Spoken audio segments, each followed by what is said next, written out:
Abantu benshi barashuha bagakora ikintu ciza ariko inyuma y'iminsi mike akakivamo. Abantu benshi arashobora kumva message nk'iyi akareagisa émotionnellement agatambukiramo mu mezi 2 canke amezi 3 mu nyuma akagaruka kuri kamere kiwe ka kera. Kubera iki? Kuko ijambo ry'Imana riko riratwigisha ibintu abantu b'Imana. Riko riratubwira ibintu twe ni turaba athlete, twe ntidugira ama effort physique, ariko twege turondera force spirituelle idufasha kuba discipline. Sinzi ko muvyumva. Nuvuga ngo ibindi ko ndavuga iyo wumva bigutsinda uragaruka ukavuga ati Imana nshoboza kugwana n'iki kintu. Nshoboza kutiyemerera no kutihebera. Yesu ashimwe cyane.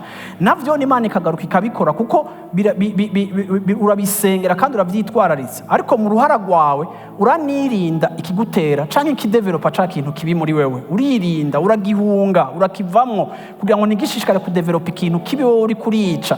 Wima vitamine, haleluya, wima ubuzima, ikintu kitari ciza muri wewe kikicwa n'inzara, kikuma, kigahera bivaye n'inyifato na fréquentation n'ibintu bitandukanye by'ubuzima bwawe. Bwana sifuwe sana.